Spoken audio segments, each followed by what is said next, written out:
ओम नमो नारायणाय। हर हर महादेव, जय भोलेनाथ। नमस्कार, मैं साधना पांडे मार्गदर्शन पे आपका स्वागत करती हूँ। तो चलिए दोस्तों, आज हम सुनेंगे एकादशी व्रत कथा। उत्पन्ना एकादशी। एकादशी माता के प्राकट्य का दिन है। तो चलिए सुनते हैं उत्पन्ना एकादशी व्रत की कथा। धर्मराज युधिष्ठिर कहने लगे, हे भगवान, मैंने कार्तिक शुक्ल पक्ष एकादशी अर्थात प्रबोधिनी एकादशी का सविस्तार वर्णन सुना। अब आप कृपा करके मुझे मार्गशीर्ष मास के कृष्ण पक्ष की एकादशी के विषय में भी बताइए।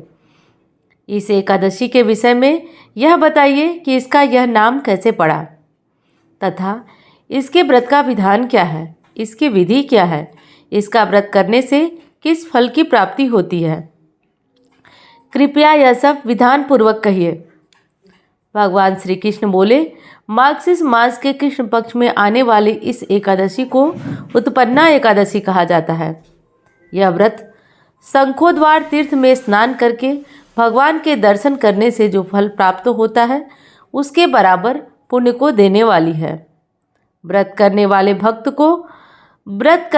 भक्त को चोर, पाखंडी, पर स्त्री ग्रामी, निंदक, मिथ्याभाषी तथा किसी भी प्रकार के पापी से बात नहीं करना चाहिए।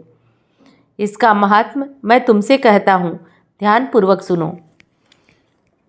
युधिष्ठिर कहने लगे, हे भगवान, आपने हजारों यज्ञ और लाख गोदान को भी एकादशी के व्रत के बराबर नहीं बताया है।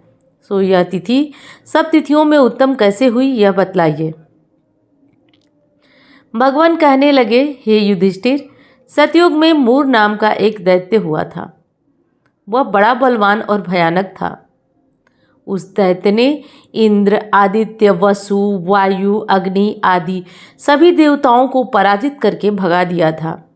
तब इंद्र सहित सभी देवताओं ने भयभीत होकर भगवान शिव से सारा वृत्तांत कहा और बोले, हे कैलाशपति, मूर दैत्य से भयभीत होकर सब देवता मृत्युलोक में फिर रहे हैं।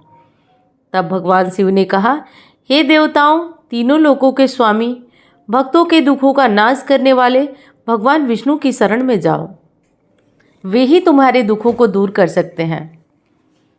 शिव जी के ऐसे वचन सुनकर देवता क्षीर सागर में पहुँचे। वहाँ भगवान को शयन करते देख हाथ जोड़कर उनकी स्तुति करने लगे। कहे, हे देवताओं द्वारा स्तुति करने योग्य प्रभु, आपको बारंबार नमस्कार है। देवताओं की रक्षा करने वाले मधुसूदन, आपको नमस्कार है। आप हमारी रक्षा करिए। दैत्यों से भयभीत होकर हम आपकी शरण में आए हैं, अतः आप हमारी रक्षा करिए। इस प्रकार संसार के कर्ता, माता पिता, उत्पत्ति और पालन करता, संहार करने वाले आप ही हैं। सबको शांति प्रदान करने वाले आप ही हैं। आकाश और पाताल आप ही हैं। सबके पितामह ब्रह्मा, सूर्य, चंद्र, अग्नि, सामग्री, होम, आहुति, मंत्र, तंत्र, जप, यजमान, यज्ञ, कर्म, कर्ता, भोक्ता भी आप ही हैं। आप सर्वव्यापक हैं। आपके सिवा तीनों लोकों में चर तथा अचर कुछ भी नहीं है। हे भगवान, दैत्यों ने हमको जीत कर स्वर्ग से भ्रष्ट कर दिया है और हम सब देवता इधर उधर भागे भागे फिर रहे हैं। आप उन दैत्यों से हम सबकी रक्षा करिए।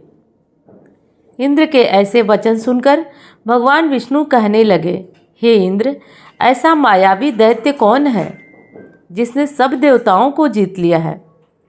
उसका नाम क्या है? उसमें कितना बल है और किसके आश्रय में है तथा उसका स्थान कहाँ है, यह सब मुझसे कहो। भगवान के ऐसे वचन सुनकर इंद्र बोले, भगवान, प्राचीन समय में एक नाड़ीजंग नामक राक्षस था। उसके महापराक्रमी और लोक विख्यात मूर नामक एक पुत्र पैदा हुआ था। उसकी चंद्रावती नाम की नगरी है। उसी ने सब देवताओं को स्वर्ग से निकालकर वहां अपना अधिकार जमा लिया है। उसने इंद्र, अग्नि, वरुण, यम, वायु, ईश, चंद्रमा, नैऋत्य आदि सबके स्थान पर अधिकार कर लिया है। सूर्य बनकर स्वयं ही प्रकाश करता है, स्वयं ही मेघ बन बैठा है और सबसे अजेय है। हे असुर निकंदन, उस दुष्ट को मारकर देवताओं को अजेय बनाइए। यह वचन सुनकर भगवान ने कहा, हे देवताओं, मैं शीघ्र ही उसका संहार करूंगा, तुम चंद्रावती नगरी को जाओ। इस प्रकार कहकर भगवान सहित सभी देवताओं ने चंद्रावती नगरी की ओर प्रस्थान किया। उस समय जब दैत्य मुर सेना सहित युद्ध भूमि में गरज रहा था, उसकी भयानक गर्जना सुनकर सभी देवता भय के मारे चारों दिशाओं में भागने लगे। जब स्वयं भगवान रणभूमि में आए तो दैत्य उन पर भी अस्त्र शस्त्र आयुध लेकर दौड़े। भगवान ने उन्हें सर्प के समान अपने बाणों से बीध डाला। बहुत से दैत्य मारे गए, केवल मुर बचा रहा। वह अविचल भाव से भगवान के साथ युद्ध करता रहा। भगवान जो भी तीक्ष्ण बाण चलाते वह उसके लिए पुष्प सिद्ध हो जाता। उसका शरीर छिन्न भिन्न हो गया, किंतु वह लगातार युद्ध करता रहा। दोनों के बीच मल्ल युद्ध भी हुआ। अतः 10,000 वर्षों तक उनका युद्ध चलता रहा, किंतु मुर हारा नहीं। थककर भगवान बद्रिकानाथ लौट गए। वहाँ हेमवती नामक सुंदर गुफा थी। उसमें विश्राम करने के लिए भगवान उसके अंदर प्रवेश कर गए। यह गुफा 12 योजन लंबी थी और उसका द्वार एक ही था। विष्णु भगवान वहाँ योग निद्रा की गोद में सो गए। मुर भी पीछे पीछे आ गया और भगवान को सोया देखकर मारने को उद्यत हुआ। तभी भगवान ने शरीर से उज्ज्वल कांति रूप वाली देवी प्रकट हुई। देवी ने राक्षस मुर को ललकारा, युद्ध किया और उसे तत्काल मौत के घाट उतार दिया।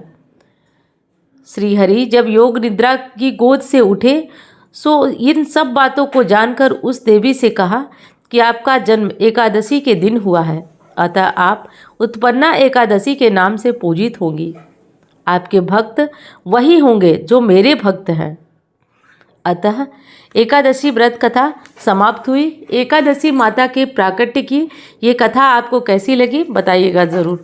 उम्मीद करती हूँ जानकारी आप लोगों को पसंद आई होगी। वीडियो पसंद आए, जानकारी पसंद आए तो लाइक करिएगा। चैनल को आपने सब्सक्राइब नहीं किया तो ज़रूर कर लीजिएगा। और एकादशी पारण का नियम क्या है, एकादशी में पारण के समय कौन कौन सी विशेष बातें हैं जो नहीं करना चाहिए। एकादशी पारण में नियमों का बहुत ज़्यादा ध्यान रखा जाता है। साथ साथ एकादशी के भोजन में चावल खाना चाहिए या नहीं, कितनी बार भोजन करना चाहिए, एकादशी के पारण के दिन कौन कौन से नियम का पालन करना आपको अनिवार्य है, सभी विशेष बातें चैनल पे अपलोड है। तो एक बार आप उस वीडियो को देखें। पारण से जुड़ी हुई जो दुविधा होती है आपके मन में, क्या खाएं क्या नहीं खाएं, पारण का मुहूर्त क्या है, वो सारी दुविधा आपकी दूर हो जाएगी। तो चलिए अब मैं मिलती हूँ आपसे किसी अन्य वीडियो में। धन्यवाद। हर हर महादेव।